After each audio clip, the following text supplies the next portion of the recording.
एक माँ हर रोज एक पत्थर पर पानी डालती थी। उसका मानना था कि अगर वो इसे 20,000 बार सींचेगी तो ये पत्थर उसकी कोई भी मुराद पूरी कर देगा। लेकिन उसके बेटे को ये सब बेवकूफ़ी लगती थी। वो गुस्से में आकर रॉड उठाता है और पत्थर को ज़मीन पर पटक देता है। गांव वाले दहशत में आ जाते हैं और उससे भी डरावनी बात यह होती है, लड़का उस भारी पत्थर को उठा लेता है। गांव वाले हाथ जोड़कर प्रार्थना करने लगते हैं, लेकिन लड़का सीधे उस पत्थर को उठाकर झरने के नीचे ले जाता है। माँ से कहता है अब तो सीधा 50,000 बार पानी पड़ गया। अगले ही पल चमत्कार होता है। एक रहस्यमयी मास्क उसके पैरों के पास गिरता है। उस दिन के बाद से लड़का उस मास्क को एकटक घूरता रहता है।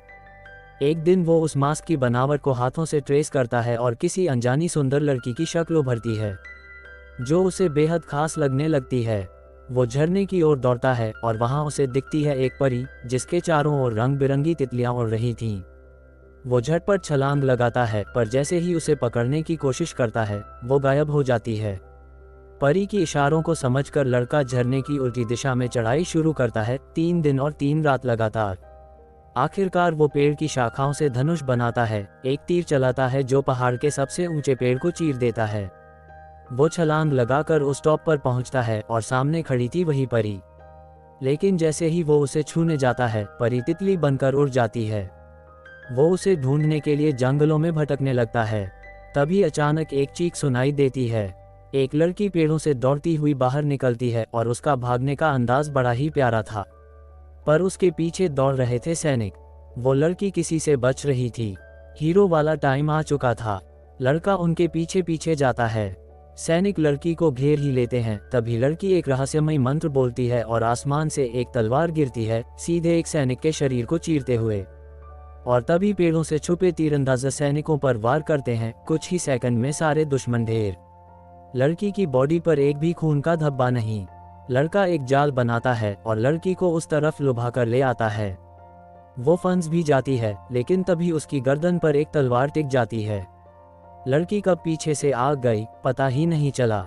वो सीधा उसकी पीठ में तलवार घोंप देती है, पर लड़का पीछे की तरफ पलटा, उसकी आस्तीन पकड़कर उसे घुमा दिया और उसकी जैकेट निकालकर उसके बाल खोल देता है। फिर उसे झरने के नीचे ले जाकर एक पेड़ के तने पर लिटाता है, कुछ फल तोड़कर उसकी आंखों में काजल और होठों पर लिपस्टिक लगा देता है। फिर लड़की देखती है, उसके हाथ में वही मास्क है जो वो कभी खो चुकी थी। उसे यकीन हो जाता है ये वही लड़का है जो सच में पहाड़ों से उसके लिए आया है। वो उसे गले लगा लेती है, लेकिन कहती है मुझे रानी को बचाने जाना है। वो उसे बेहोश कर देती है और अकेले निकल पड़ती है, पर ज्यादा दूर नहीं जाती। तभी एक सिपाही मछली पकड़ने वाला जाल फेंकता है और वो फंस जाती है। जब सिपाही उसे नुकसान पहुंचाने वाले होते हैं, तभी वो लड़का फिर से प्रकट हो जाता है। तेजी से पास के बड़े पत्थर को गिरा देता है और पीछा कर रहे सैनिक वहीं रुक जाते हैं। पर पहाड़ खिसक जाता है और बर्फ का तूफान आने लगता है। वो झटपट पेड़ की छाल पकड़ता है और लड़की को लेकर नीचे हुआ जाता है। बर्फ उन्हें दबाने ही वाली थी कि सामने एक खाई दिखती है। वो छलांग लगाता है, दोनों बाल बाल बच जाते हैं। इसके बाद वो एक महल तक पहुंचता है जहां राजा की विशाल मूर्ति बनाई जा रही थी। और तभी जैसे ही मूर्ति गिरने लगी, सभी मजदूर पूरी ताकत से रस्सी खींचने लगे, लेकिन अब बहुत देर हो चुकी थी। रस्सी खींचती गई और भारी सोने की मूर्ति और तेजी से गिरने लगी। नीचे काम कर रहे मजदूर जान बचाने के लिए भागने लगे। उसी वक्त एक नौजवान ने पूरी ताकत से रस्सी खींची और अकेले ही टनों वजन वाली मूर्ति को थाम लिया। उसके साहस को देखकर बाकी मजदूरों ने भी हिम्मत जुटाई और मिलकर रस्सी खींचने लगे। धीरे धीरे मूर्ति वापस ऊपर उठने लगी। मूर्ति को संभालने के बाद उस नौजवान ने पास ही गिर चुके मजदूर को उठाया, लेकिन तभी उसके चेहरे से नकाब हट गया और पूरा चौक पूर्व राजा का नाम लेकर गूंज उठा। ये देखकर महल में बैठा वर्तमान राजा गुस्से से लाल हो गया। लोगों में जैसे जोश का विस्फोट हो गया और कुछ ही मिनटों में भारी मूर्ति फिर से खड़ी कर दी गई। रात होते होते राजा ने सभी पहरेदारों को बुलाया, ये जानने के लिए कि सबसे पहले किसने पूर्व राजा का नाम पुकारा। पहरेदार कुछ समझ नहीं पाए। तभी एक व्यक्ति सामने आया, लेकिन उसके चेहरे को देखने से पहले ही उसने पास का मशालदान गिरा दिया और आग लग गई। राजा को उसकी आंखों में कुछ जाना पहचाना सा दिखा, जैसे कई साल पहले देखा हो। वो शख्स खिड़की से कूद गया और सीधा महल के बाहर चौक पहुंचा, जहां बंदी बनी राजकुमारी को बचाने आया था। लेकिन पहरेदार उसका पीछा करते हुए पहुंच गए। तभी वो लड़का एक लोहे की चेन से सभी पहरेदारों को जकड़ देता है और वहां से भागता है। राजा अलार्म बजाने का हुक्म देता है और सैकड़ों सैनिक निकल पड़ते हैं। उधर वो लड़का एक बगी खींच लाता है, राजकुमारी को उसमें बैठाता है और आग की लपटों के बीच से निकलकर भाग जाता है। राजमहल से तो निकल गया, लेकिन दूर छिपे सैनिकों ने उस पर हमला कर दिया। एक डंडे से उसके सिर पर वार किया गया और वो बेहोश हो गया। जब उसकी आंखें खुली, सामने देखा राजकुमारी को राजकुमार अपमानित कर रहा था। उसका खून खौल उठा, उसने जंजीरें तोड़ दी और सैनिकों को उठा उठाकर पटकने लगा। एक सैनिक ने पीछे से वार किया, लेकिन उसने उसी की टांग पकड़कर उसे घुमा दिया। अब वो रुकने वाला नहीं था, कोई सामने आता तो उसकी तबाही तय थी। एक सैनिक ने तलवार से हमला किया, लेकिन उसने दोनों हाथों से तलवार के ब्लेड को ही तोड़ दिया। जैसे ही वो राजकुमार को खत्म करने वाला था, तभी वहां आया काटप्पा। एक लात मारकर उसने उसे पीछे फेंक दिया। दोनों के बीच घमासान लड़ाई शुरू हो गई। उसी वक्त क्रांतिकारी संगठन तीका के लोग पहुंचे और महल के सैनिकों को रोक लिया। काटप्पा ने दूर खड़ी घोड़े की पीठ पर रखी तलवार को देखा और उसे इशारा किया। दोनों उस ओर दौड़े, लेकिन जैसे ही काटप्पा ने तलवार पकड़ी, लड़के ने झपटकर वही तलवार निकाल ली। दूर भाग रहा राजा कुछ समझ पाता, उससे पहले ही उसकी गर्दन उड़ गई। काटप्पा गुस्से में तीर मंगवाता है और जैसे ही वार करने ही वाला होता है, उसे सामने उस लड़के का चेहरा दिखता है। वो हथियार फेंक देता है और उसी के सामने घुटनों पर बैठ जाता है। बोल पड़ता है, जय हो पूर्व राजा। सिर्फ वही नहीं, आसपास खड़े सभी सैनिक और क्रांतिकारी भी घुटनों पर झुक जाते हैं। फिर काटप्पा ने अपनी भारी भरकम टांग उठाए और खुद के सिर पर रख दी, जैसे एक प्रण ले रहा हो। अगले दिन उस लड़के ने एक ऐलान किया, अब वो इस राज्य को वापस लेने निकलेगा, जो असल में उसी का था। राजा ने जानबूझकर आम जनता को एक शानदार कपड़े का टुकड़ा भिजवाया, ताकि वो अपने लिए नए कपड़े सिलवा सकें। जैसे ही पर्दा नीचे गिरा, दुश्मन की पूरी फौज तेजी से अंदर घुस आई। जमीन पर गिरते ही एक भारी पत्थर ने अपनी गति से सैकड़ों सैनिकों को कुचल डाला। ये देख बाकी सैनिक डर के मारे भागने लगे। पर्दे के बाहर का नज़ारा और भी भयानक था। लोग घबराए हुए इधर उधर दौड़ रहे थे और जो लोग अंदर फंसे थे वो समझ ही नहीं पा रहे थे कि क्या हो रहा है।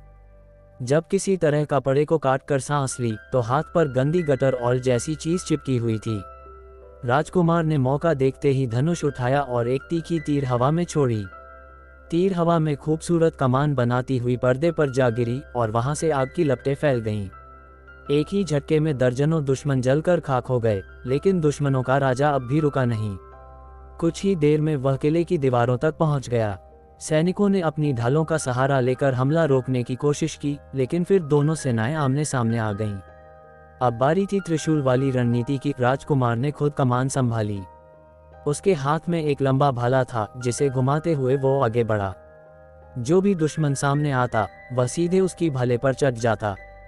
दूसरी ओर उसका छोटा भाई, जिसे सब बल्लू कहते थे, वो भी पीछे नहीं हटा। उसने युद्ध रथ पर चढ़कर हमला बोला। रथ पर घूमती बड़ी बड़ी ब्लेड से न जाने कितने दुश्मन कटकर गिर पड़े। वो किसी यमराज की तरह दुश्मनों की जान ले रहा था। धीरे धीरे राजकुमार की सेना को बढ़त मिलने लगी। दुश्मन के सैनिक भागने लगे, लेकिन उनके राजा ने गुस्से में आकर निर्दोष ग्रामीणों को पकड़कर ढाल की तरह आगे कर दिया। ये देख राजकुमार रुक गया। वो अपने ही लोगों को नहीं मार सकता था, पर बल्लू कहाँ मानने वाला था। वो सीधे अपनी ब्लेडों वाला रथ लेकर उन बंधक लोगों की तरफ दौड़ पड़ा। इस बर्बरता को देख महारानी का चेहरा शर्म से झुक गया। राजकुमार को एक आइडिया आया। उसने घुड़सवारों को बुलाया, जिनके हाथ में ट्रेनिंग बॉलर्स थीं। अगले ही पल घुड़सवारों ने बॉलर्स फेंकनी शुरू कर दी, जो बंधे लोगों के पैरों से टकराकर उन्हें गिरा देती थीं। इससे बंधक नीचे गिर गए और उनके पीछे खड़े दुश्मन पूरी तरह एक्सपोज हो गए। राजकुमार की सेना ने मौका देखकर तीरों की बारिश कर दी। सैकड़ों दुश्मन वहीं ढेर हो गए। बंधक लोग तुरंत सुरक्षित निकाल लिए गए। अब दुश्मनों ने एक नई चाल चली। उन्होंने भारी लकड़ी के खंभे लेकर किले की दीवारों को तोड़ डाला, फिर वहां अपना झंडा गाड़ दिया। इससे राजकुमार की सेना का मनोबल टूटने लगा और कुछ सिपाही पीछे हट गए। ये देख राजकुमार खुद सामने आया और सबको दोबारा जोश दिलाया। सैनिकों ने फिर से हौसला पाया और एक बार फिर दुश्मनों पर टूट पड़े। राजकुमार खुद दुश्मन के बीच कूद गया। बल्लू भी उसके पीछे पीछे आ गया। राजकुमार ने एक भारी गेंद उठाकर दीवार तोड़ दी। लेकिन तभी दुश्मन का राजा सामने आया और अपने हथौड़े से बल्लू का रथ तोड़ डाला। गुस्से में बल्लू ने सीधे उसके हाथी पर वार कर दिया। हाथी जमीन पर गिरा और वहीं ढेर हो गया। अब बल्लू और दुश्मन का राजा आमने सामने थे, लेकिन बल्लू की ताकत उसके मुकाबले कम थी। राजकुमार ने वक्त रहते पहुंचकर दुश्मन की टांग पर वार किया और उसके चारों ओर के सैनिकों को उठाकर उसी पर दे मारा। दुश्मन राजा ने सोचा राजकुमार दब गया, लेकिन अगले ही पल राजकुमार निकल आया। उसके हाथ में एक सुनहरी पत्थर था, जिससे वो लगातार दुश्मन के सिर पर वार करता गया। आखिरी वार इतना जोरदार था कि पत्थर सिर में धंस गया और दुश्मन को दूर तक घसीटते ले गया। राजकुमार उसे खत्म ही करने वाला था कि तभी बल्लू ने दूर से हथौड़ा फेंककर दुश्मन का काम तमाम कर दिया। जैसा पहले तय हुआ था, जो दुश्मन का राजा मारेगा वही नया राजा बनेगा। लेकिन राजकुमार ने कोई गिला नहीं किया। वो बल्लू की ओर मुस्कुराकर देखने लगा। कुछ देर बाद जब सभी सैनिक लौट आए तो उनके चाचा ने तुरंत घोषणा कर दी, मेरे बेटे बल्लू ने दुश्मन के राजा को मारा है, वही नया राजा होगा। लेकिन तभी महारानी ने सबको चुप कराया। राजा वही होना चाहिए जो ज्यादा दुश्मनों को मारे, ये जरूरी नहीं। सच्चा राजा वो है जो अपने लोगों को बचा सके, यही फर्क होता है एक राजा और एक सैनिक में। फिर उन्होंने फैसला सुनाया। बल्लू को सेना का नया सेनापति बनाया गया और